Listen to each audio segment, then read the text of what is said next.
The hero was home from war. He had performed gallantly on the battlefield, advanced to the rank of general, and had made a triumphal entry into the village of his birth. The villagers welcomed him with a festive celebration. The grown-ups were treated to drinks beginning in the afternoon, and the children received sweet confections. The cattle and sheep in the pastures that supported the villagers' livelihood, whether because they were excited by the unusual commotion or welcoming the hero in their own way, sent especially shrill cries reverberating into the blue summer sky. "General, you are the pride of our village." Obviously full of pride himself, the head of the village thrust out his chest as he delivered his congratulatory address in the welcoming ceremony. To think that the foremost hero in the army came from this tiny village is so incredibly exhilarating and gratifying. I am sure our ancestors are overjoyed as well. The throng crammed into the village square burst forth with cheers and applause. "According to the official figures released by the army the other day, General, you brought down at least 2,000 enemy soldiers with your own hand." A thunderous roar shook the square. "Come to think of it, the population of this village is less than 1,000. That means, sir, that you managed to bury more than 2 of these villages worth of your own. How fortunate for us that you were not one of the enemy. If by any chance there had been a warrior of your caliber on their side, we'd be resting in the hilltop graveyard by now." A few of the women frowned momentarily at this remark, but the men, full of liquor, responded with an explosive laugh. Sitting stage center, the general lightly stroked his dignified beard. No one present knew that this was his habit whenever he was perplexed. When he left the village to join the army, he was just an ordinary soldier, a long way from growing a beard. "General, you are truly the savior of our army, and indeed of our entire nation. I understand that you will be leaving for another battle tomorrow, but we all hope that you thoroughly enjoy yourself on this rare visit of your birthplace."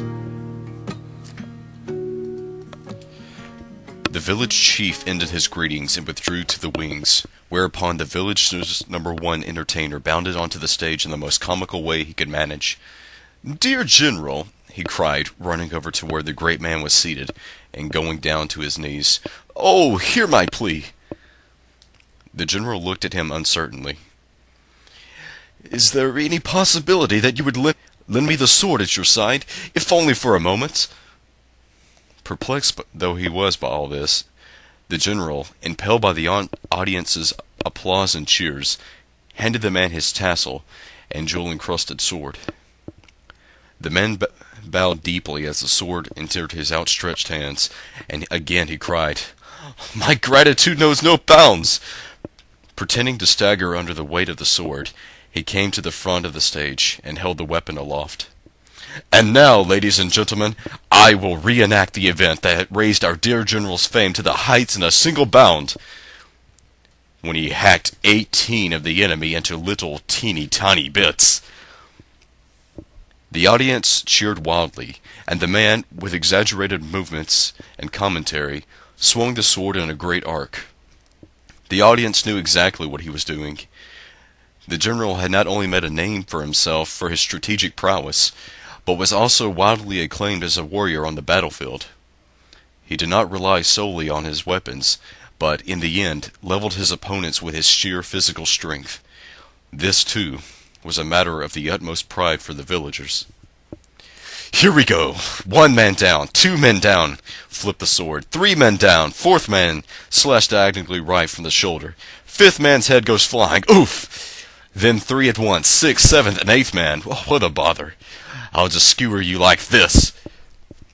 The man thrust the sword through the imaginary 3 opponents, and the crowd went wild. The general, too, broke a smile and applauded. When he was clapping, though, he stroked his beard again. I'm sure you can understand how I felt at a time like this, sitting up there on that stage, the old general says to Kime before taking a sip of water from his leather pouch. His magnificent beard is completely white, So distant are the past events he is recounting.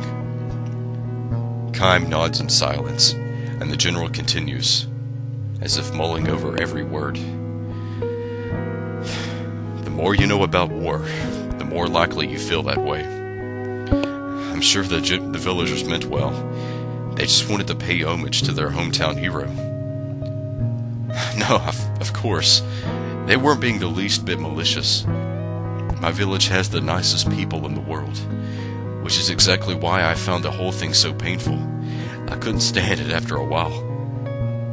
Hacking 18 men to bits. The deeds of a hero are related in numbers. Surely the man who playfully swung the general's sword on stage that day could never have imagined the ones who lost their lives in the battlefield. The agonized expressions on their faces, the curse in their eyes as they stared into nothingness. But that's all right.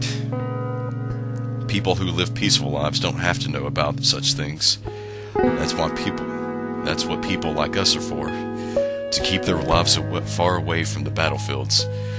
Don't you agree? Thanks to us and our killing of enemies, the people we're supposed to protect don't have to know anything about the bloodiness of war. Unless you believe that, what's the point of killing each other? Keim says nothing in reply. Without either affirming or negating the old general's words, he stares vaguely at the general's troops. What'd you say your name is? Keim? I suppose you've killed more enemy soldiers than I can begin to count. There's no way I could count them all. I thought so. You have a flawless build, the kind that can only be tempered on the battlefield. Only a man who has survived one battle after another can carry himself the way you do, with complete naturalness. How does a man like you find himself driving a horse cart over a mountain pass? Keim is ready to leave without answering if the old man asks him such a question. But the general inquires no further into Keim's background. Instead, there is a sense of relief in the smile he bestows on the sight of Keim resting his horses at the pass. I was 16 the first time I went into battle. After that, I just kept running from one fight to another until I made it all the way to the general. All the way to general.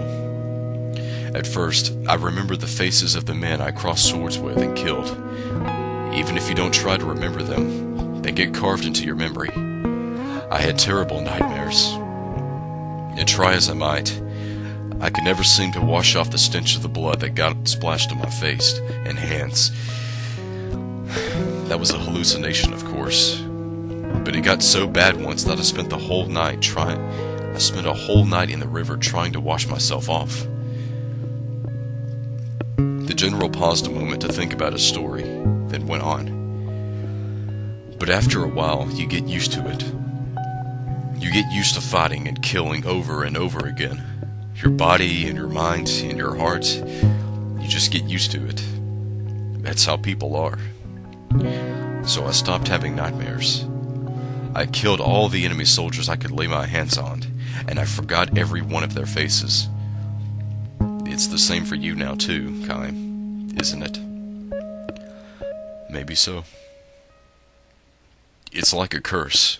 If you don't get used to it, your heart breaks. On the other hand, if you do get used to it, your heart probably ends up breaking someplace deeper down. The general cast a fond glance toward his resting troops. Then slowly, shifting his gaze far down to the foot of the mountain, he says, "So that's what it's like for me.